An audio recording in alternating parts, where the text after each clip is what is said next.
What if I told you Call of Duty Mobile is slowly becoming Modern Warfare 2, but at the same time it is losing its own identity?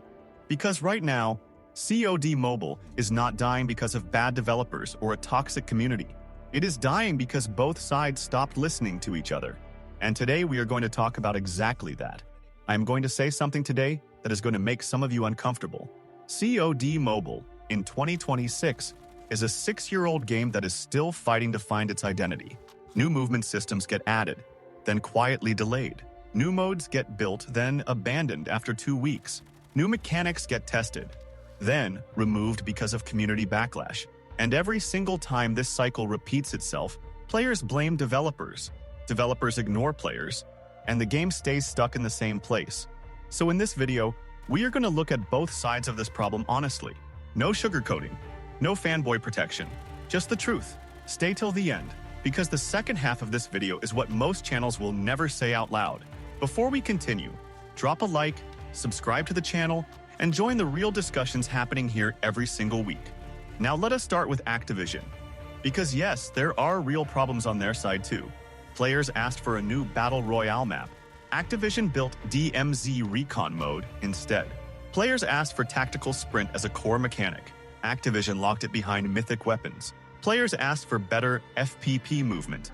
Activision added wall climbing that nobody was asking for. Now I understand business decisions are complicated.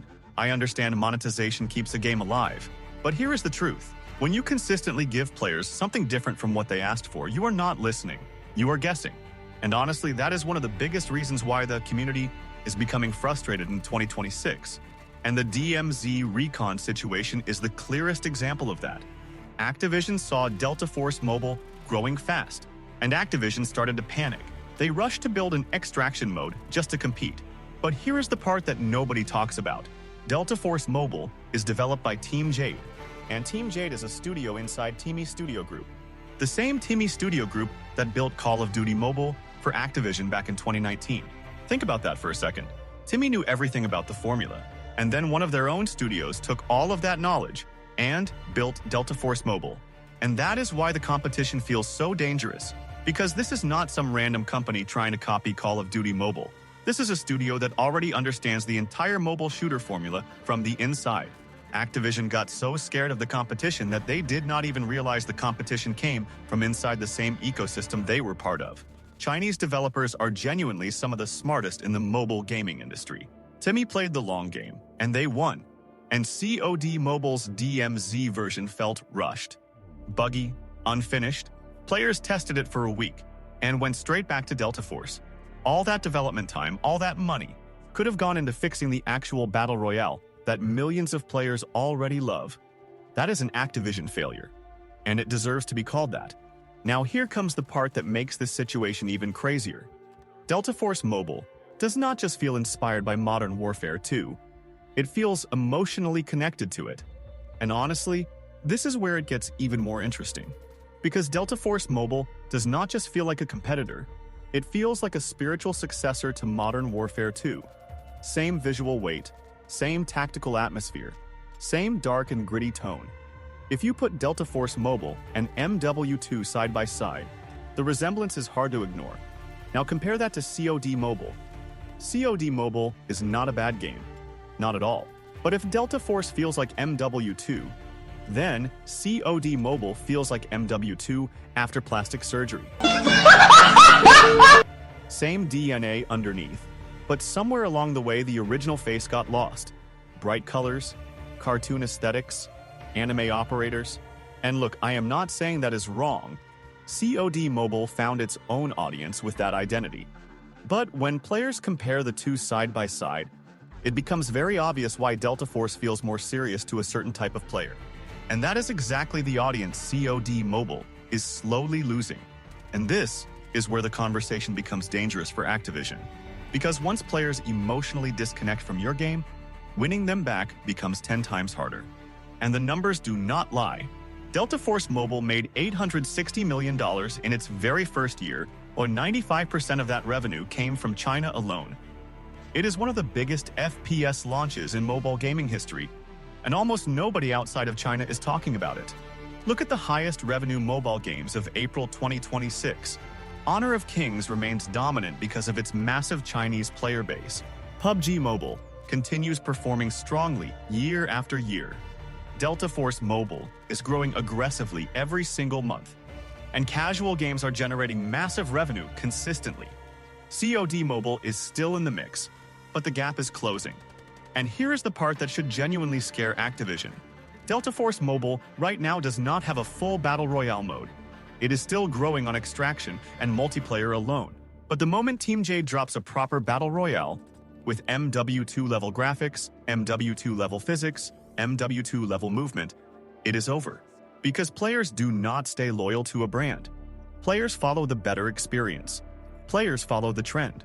And if Delta Force Mobile gives them everything COD Mobile promised but never fully delivered, the shift will happen fast. That is not a prediction. That is just how this industry works. COD Mobile's evergreen era is slowly ending, and the clock is ticking. Now, before somebody misunderstands this video, this is not hate towards COD Mobile. This is frustration from somebody who actually wants the game to survive long-term. But now let us talk about the part nobody wants to hear.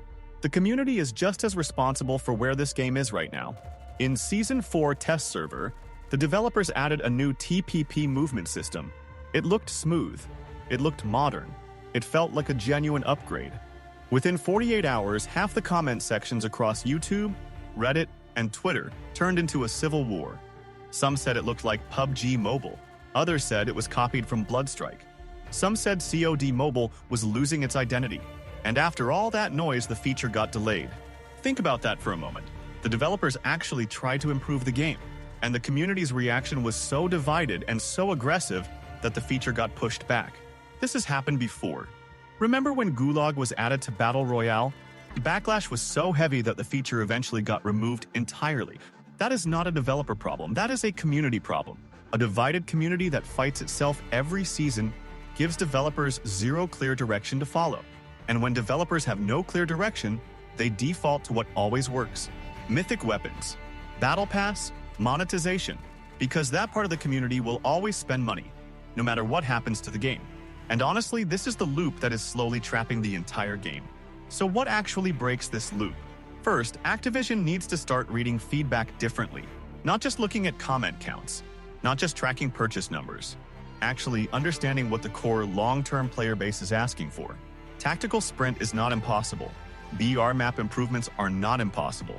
Better ranking systems are not impossible. But none of that happens until Activision commits to listening beyond the noise.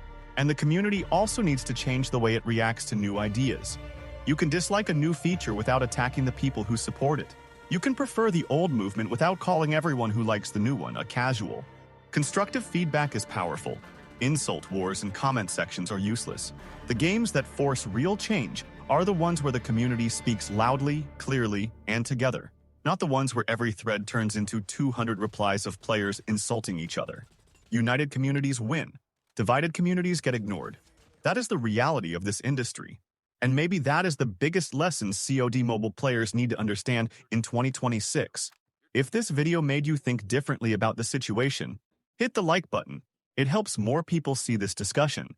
Subscribe to the channel if you want honest COD Mobile content without the sugarcoating. And drop a comment below. Do you think the community or Activision is more responsible right now? I read every single comment. Thank you for watching, Legends. Stay safe, stay sharp, and I will see you in the next one.